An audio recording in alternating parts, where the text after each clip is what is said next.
जेब्लायबो होयो नोङो उसिग्लायजासे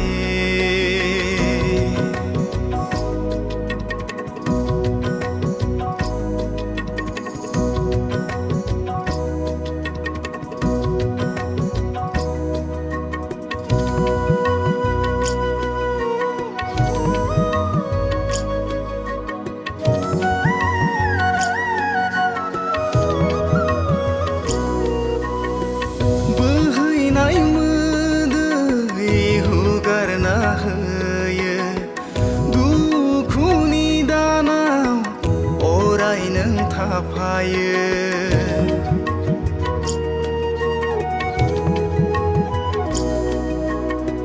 बोहैनाय मोदै हुगारना होयो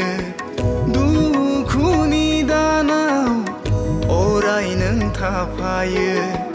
थुलुंगा होयो बारलांनो आंनो गोथौ लैथो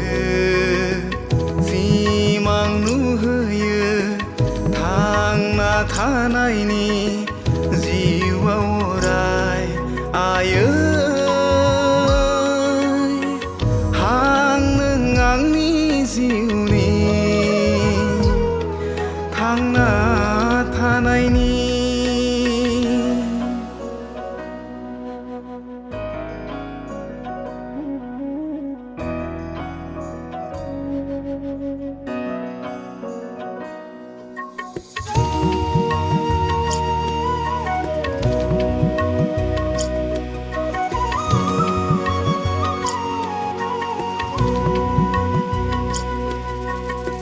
मेगननि मोदै फसरबाय नोङो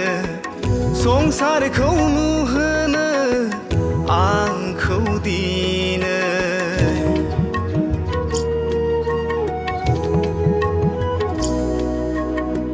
मेगननि मोदै फसरबाय नोङो संसारखौ नुहोनो आंखौ दिनै दुखु दाहाखौ रुजुनबाय नोङो